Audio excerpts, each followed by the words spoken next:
Assalamualaikum warahmatullahi wabarakatuh. Kami dari kelompok 4 yang beranggotakan saya Muhammad Bagas Noval. Dan saya Aisyah Nur Fitrianingsih. Di video kali ini kami akan membahas tentang perencanaan SDM sebagai proses pengambilan keputusan. Pengertian perencanaan SDM. Perencanaan sumber daya manusia atau SDM adalah proses strategis untuk memastikan organisasi memiliki tenaga kerja yang sesuai, baik jumlah maupun kualitasnya. Menurut Werder dan Davis, perencanaan SDM merupakan cara sistematis untuk meramalkan kebutuhan tenaga kerja di masa depan. Artinya, perencanaan SDM tidak hanya administratif, tetapi juga menjadi langkah antisipatif agar organisasi mampu bertahan menghadapi perubahan lingkungan bisnis. Selanjutnya, ada perencanaan SDM sebagai proses pengambilan keputusan. Di sini perencanaan SDM selalu terkait dengan keputusan manajerial. Keputusan ini harus mempertimbangkan kondisi internal, seperti strategi, budaya, dan struktur, serta faktor eksternal seperti teknologi, pasar tenaga kerja, dan regulasi. Tahapannya meliputi yang pertama ada analisis lingkungan organisasi, lalu yang kedua proyeksi kebutuhan tenaga, yang ketiga kerja penyusunan strategi SDM seperti rekrutmen, pelatihan, dan pengembangan.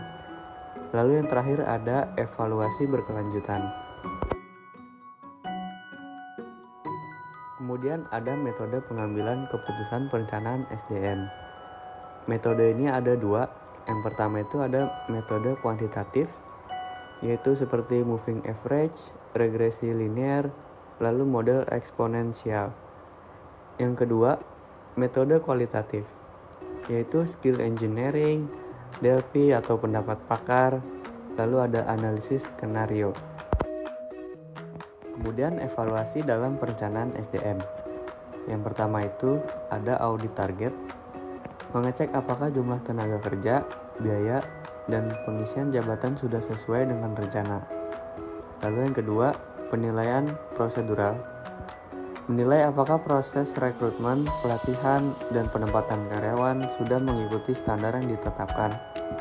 Yang ketiga ada benchmarking, membandingkan hasil perencanaan SDM dengan organisasi lain untuk menemukan praktik terbaik yang bisa diterapkan.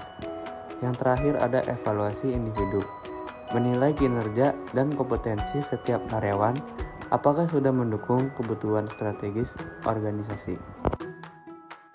Nah, selanjutnya ada faktor yang mempengaruhi perencanaan SDM. Yang pertama itu ada faktor internal, isinya strategi organisasi, budaya organisasi, struktur organisasi, dan kondisi tenaga kerja.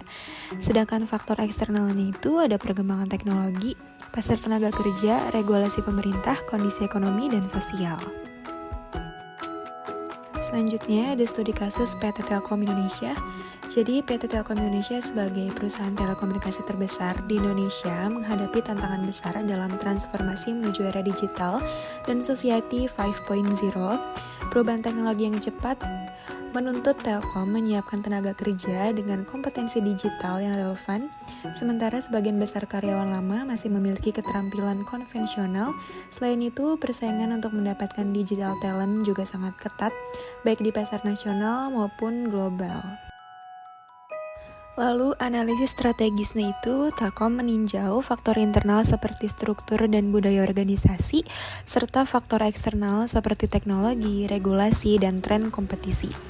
Lalu ada peramalan kebutuhan SDM, yaitu perusahaan memproyeksikan kebutuhan tenaga kerja baik dari sisi jumlah maupun jenis keterampilan digital dengan mempertimbangkan pensiun dini dan tingkat turnover. Yang ketiga itu ada program SDM. Telkom mengembangkan sistem manajemen kinerja, kebijakan karir, rekrutmen berbasis kompetensi, dan program pelatihan untuk meningkatkan skill digital karyawan. Selanjutnya ada pemanfaatan teknologi. Jadi HR Analytics digunakan untuk memantau data karyawan, mengukur produktivitas, dan membantu pengambilan keputusan secara lebih cepat dan akurat. Lalu yang terakhir ada prinsip inklusivitas. Telkom juga membuka kesempatan bagi kelompok perempuan dan minoritas untuk menempati posisi strategis guna menciptakan keberagaman di tempat kerja.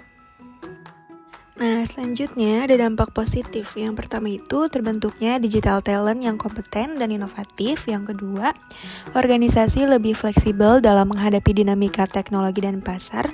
Yang ketiga, lingkungan kerja lebih adaptif dengan sistem kerja fleksibel dan karir terstruktur. Dan yang terakhir, posisi Telkom semakin kuat sebagai digital telco company yang kompetitif di tingkat nasional maupun internasional. Jadi, studi kasus ini menunjukkan bahwa perencanaan SDM yang terintegrasi dengan pengambilan keputusan strategis sangat penting dalam mendukung transformasi perusahaan di era digital.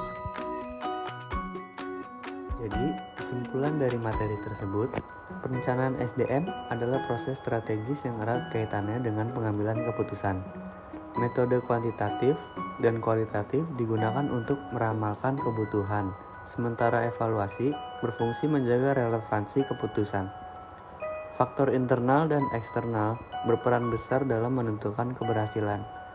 Studi kasus Telkom membuktikan bahwa perencanaan SDM yang adaptif sangat penting dalam mendukung transformasi di era digital.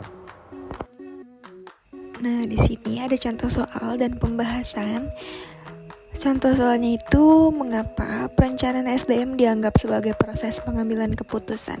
Jadi pembahasannya karena manajemen harus memilih berbagai alternatif terkait jumlah, kualitas, penempatan, dan pengembangan SDM berdasarkan data dan tujuan organisasi.